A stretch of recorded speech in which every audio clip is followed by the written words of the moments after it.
Garfield, and all of you joining us here at ABS Television. Garfield, we're tracking a weak tropical wave moving across the area. Meanwhile, the drought conditions continue firmly entrenched across Antigua and Barbuda. We'll have this in more details in the full package when we return. When the waves swell, the wind blows, and rain starts to pour, you'll ask yourself, how prepared or unprepared are you? Did you board your windows, protect your home? Secure loose objects so they won't blow away.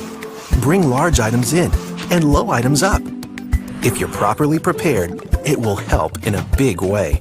Does your family have a plan? Do they know what to do?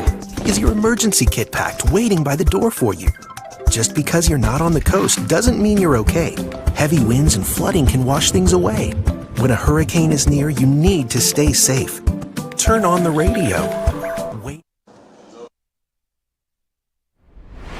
And welcome back. There's a weak tropical wave just to the east of the islands, identified by some of these low-level cloud patches, and it's moving towards the west and expected to influence our weather conditions here in Antigua and Barbuda over the next 24 hours, mainly for tomorrow.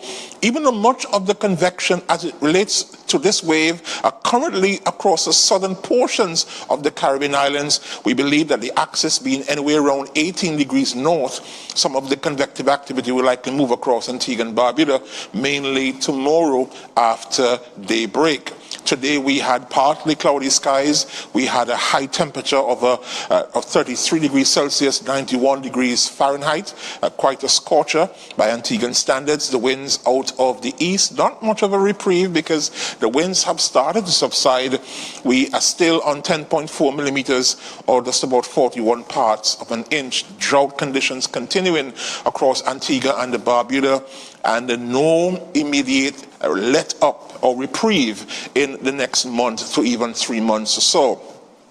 Taking a look at the Atlantic Ocean, lots of low-level cloud patches, the extensive area of convection identifying the intertropical convergence zone, a couple of weak tropical waves in the Atlantic. We're monitoring the Atlantic for any signs of development at this time. None of these waves showing any organization, no tropical activity, cyclone activity expected over the next 7 days. So tonight, we are looking at just about a 30% chance of showers. If any develops, it will be rather light and brief. On the partly cloudy skies, the winds are going to be out of the east, 7 to 14 miles per hour, but could even subside even more. Look for the low temperature on 23 degrees Celsius or 73 degrees Fahrenheit. With this tropical wave expected to move into our area, we will heighten the chances for showers up to around 70%, or a high chance of showers mainly after daybreak and pretty much in the middle of the morning going into the afternoon. One of our more dependable models suggesting this is a likely outcome. Look for the temperature highs to be in the low 90s, and the winds out of the east, notice around 7 to 15 miles per hour. Sunrise at early 5:32 and sunset a rather late 6:41. Lots of daylight hours between sunrise and sunset. For the extended forecast, we'll keep the showers high around 70% through to Thursday before they dip around 40% going into the weekend. So the weekend looks less likelihood for showers as it relates to or compared to tomorrow and even Thursday. You will notice the wind staying out of the east and then becoming a little bit out of the east-southeast by Friday. Speeds not expected to exceed around 18 miles per hour by the weekend, but prior to that, staying around 14 miles per hour. The daytime high temperature staying in the low 90s and the low temperature in the low 70s. Winding down, marine conditions, winds out of the east around 10 to 18 miles per hour, where seas in open waters just about 4 to 6 feet.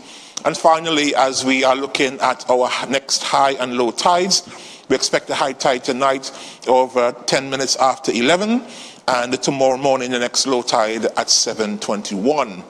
So Garfield, as I cross back over to you, a weak tropical wave is expected to produce some increase in cloudiness, not major, but still noticeable showers across Antigua and Barbuda. But the drought conditions continue. No reprieve, Garfield, in the next month to 3 months. Back to you. All right, so the rain of the drought will be temporarily interrupted by these passing showers tomorrow. Yes, indeed, Garfield. Not very heavy showers we expect? Not very heavy showers at all. Most of the convective activity south of Antigua and Barbuda, we're still hopeful at least some of the convective activity could move across us, produce some brief passing showers. All right, absolutely. We take as much as we can get or as little as we can get, even if it's a few little sprinklers. We certainly look forward to it as well. Really appreciate it, Orvin. Thank you so much. And of course, your message to individuals as we're still in the hurricane season, Orvin? Well, certainly vigilance is the word, and we at the Met Office remain committed to monitoring every activity east of the islands. Particularly, we are expecting a normal to less than below cyclone activity. However, it only takes one storm, Garfield, to wreak havoc across our already vulnerable economies. And so we at the Met Office give you the assurance, and the ABS, your weather headquarters, ensuring that we are on top of things, monitoring every movement of these tropical waves in the Atlantic. And we want the public to rest assured, no need to panic at this time.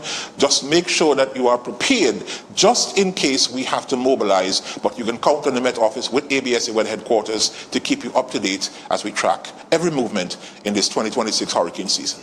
Well said, Orvin. Really appreciate it. We hope we don't have to, but we must be prepared if we have to, certainly. Really appreciate it. Thanks. Orvin Page and his colleagues always ensure.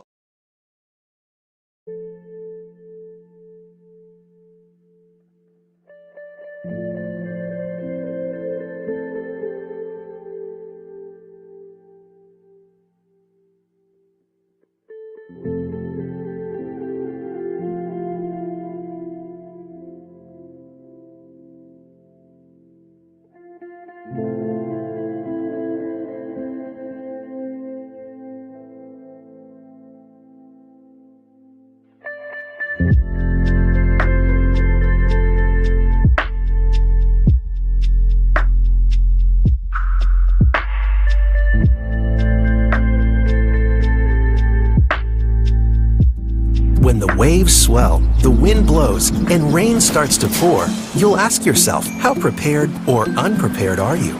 Did you board your windows, protect your home, secure loose objects so they won't blow away, bring large items in and low items up? If you're properly prepared, it will help in a big way. Does your family have a plan? Do they know what to do? Is your emergency kit packed, waiting by the door for you? Just because you're not on the coast doesn't mean you're okay. Heavy winds and flooding can wash things away. When a hurricane is near, you need to stay safe. Turn on the radio. Wait for updates. Only leave your home if told so. Grab your bag and go, go, go. Now, if you're home and the heavy wind blows, get away from the windows, watch out for flooding, and protect yourself.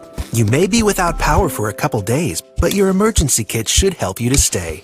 Once the storm is gone and it's safe to go home, be cautious of what's going on. If water's in your path, you have to turn back.